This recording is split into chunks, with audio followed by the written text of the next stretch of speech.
Kia ora. In this session, we'll take you through the first focus, which is we choose how we respond. In every situation, it's you that gets to choose how you respond. We'll go through your thought process so you can understand how you get to your response.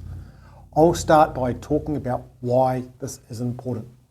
It's important because we respond in ways that follow our instincts.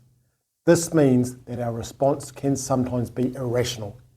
By irrational, I mean that we don't have clear thinking, or we might be guided by thoughts and motives that we might not know about or might not want to admit. This focus is to keep your intentions with others productive. This could be the relationship with your site supervisor.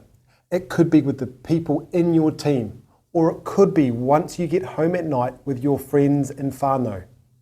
In this video, we'll go through the cycle that happens when you are presented with a situation, through to how you choose to respond. The tool we'll go through is SODA, an acronym standing for STOP, Observe, Decide, Act. It's a tool that you can use in the moment to support you to keep being productive. When we communicate, we take the situation, we put it through our own filter. That filter are the stories that we tell ourselves. To show you what I mean, let me give you an example. You're just told that the boxing for a concrete pour that you've been working on for the last couple of hours has been done wrong, and you'll have to pull it apart and start again. What stories could you tell yourself in this moment? I've been doing what I got told and was only following the instructions I'd been given. We're never given any good instructions on how to do a job. And your stories carry on from there. If I'd been given the correct instructions and the plan at the start, I wouldn't be in this position. Why am I being blamed for this? My site supervisor is a lemon. What emotional responses could these stories lead to? I feel frustrated at having to do the rework. I feel hostile towards my supervisor as they haven't owned their part in this mistake. Then how do you act? I drag my heels, and what should take me 2 hours takes me 4 hours, and I do the bare minimum. Then I barely talk to my supervisor. That's how our actions are formed. Some situations will push you down a path to tell negative stories. Some situations will push you down a path to tell positive stories. These stories influence our emotions, which forms our mood. They will then influence how we respond and act. What's important to note here is that we choose our own stories. I'll say that again. We choose our own stories. Therefore, we choose how we respond. This is about being aware of that path. The tool we're bringing in to support this skill is SODA. It's the ability to stop, observe, decide, then act. And we'll go through each of these 4 steps. Stopping is the first skill. This is about you identifying that you've been triggered. Triggered is the point in which you start down a negative path that you don't want to be on. So why do we get triggered?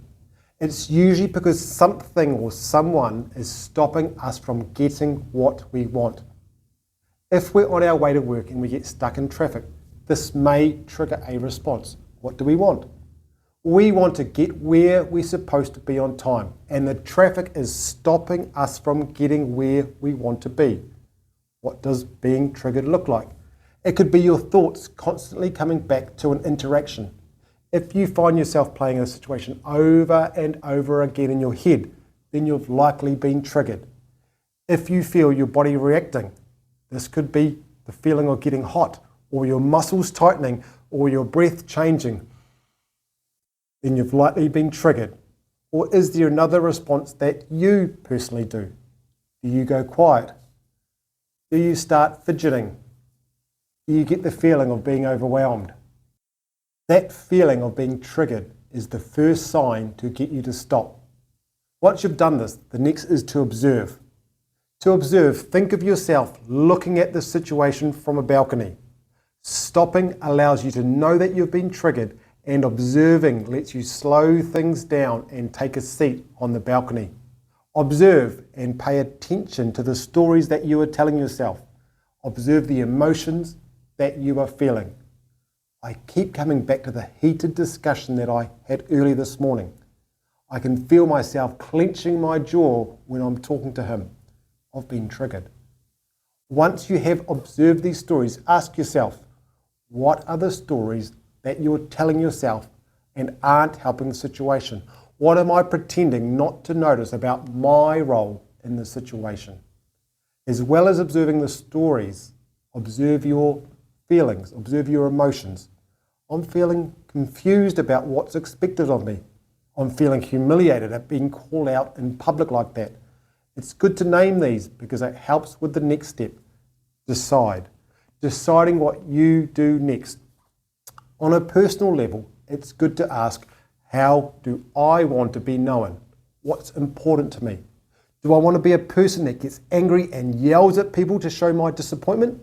Or do I want to be someone that has constructive communication and clarifies expectations and outcomes? On a work level, it's good to ask, what's in the best interest of the business? What needs to be done to move this job forward? What's best for achieving what we're working towards? That's the decide step. Then we're on to the A, act. We can go through all of this and still feel like it's hard to get our behaviour back on track. This is because we have an ego. Our ego may say that we've been hurt or embarrassed and it's them that needs to make it right, but it may not work like that. The only person that can control your behaviour is you. So how do you want to be known by others? Let me step through the process in another example, this time in a non-work setting. You live with your partner and you are the one that manages the finances. Lately you've noticed the price of everything increasing. Your income isn't going as far as it used to, and now week by week you're not sure if you're going to be able to pay the bills. You have reduced your spending. You have stopped yourself from going out to get some of the things that you want, but you're not sure that your partner has made the same changes and seems to be spending as they always have. They just walk in the door and you can see that they've been shopping and has 2 new pairs of shoes with them. In this example, what stories could you tell yourself? They don't care about paying the bills. I'm the only one making any sacrifices around here. Then how could you act?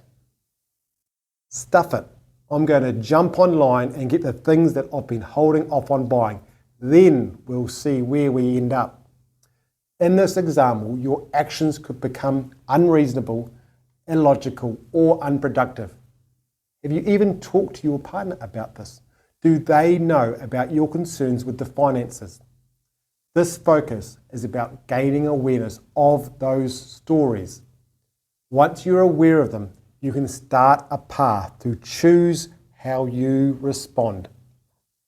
In the workshop with me, we'll explore what it means to be aware of your stories and how they feed your emotions. We'll go through the tool of SODA, which is the process of looking at how we're responding to keep us acting productively. See you soon.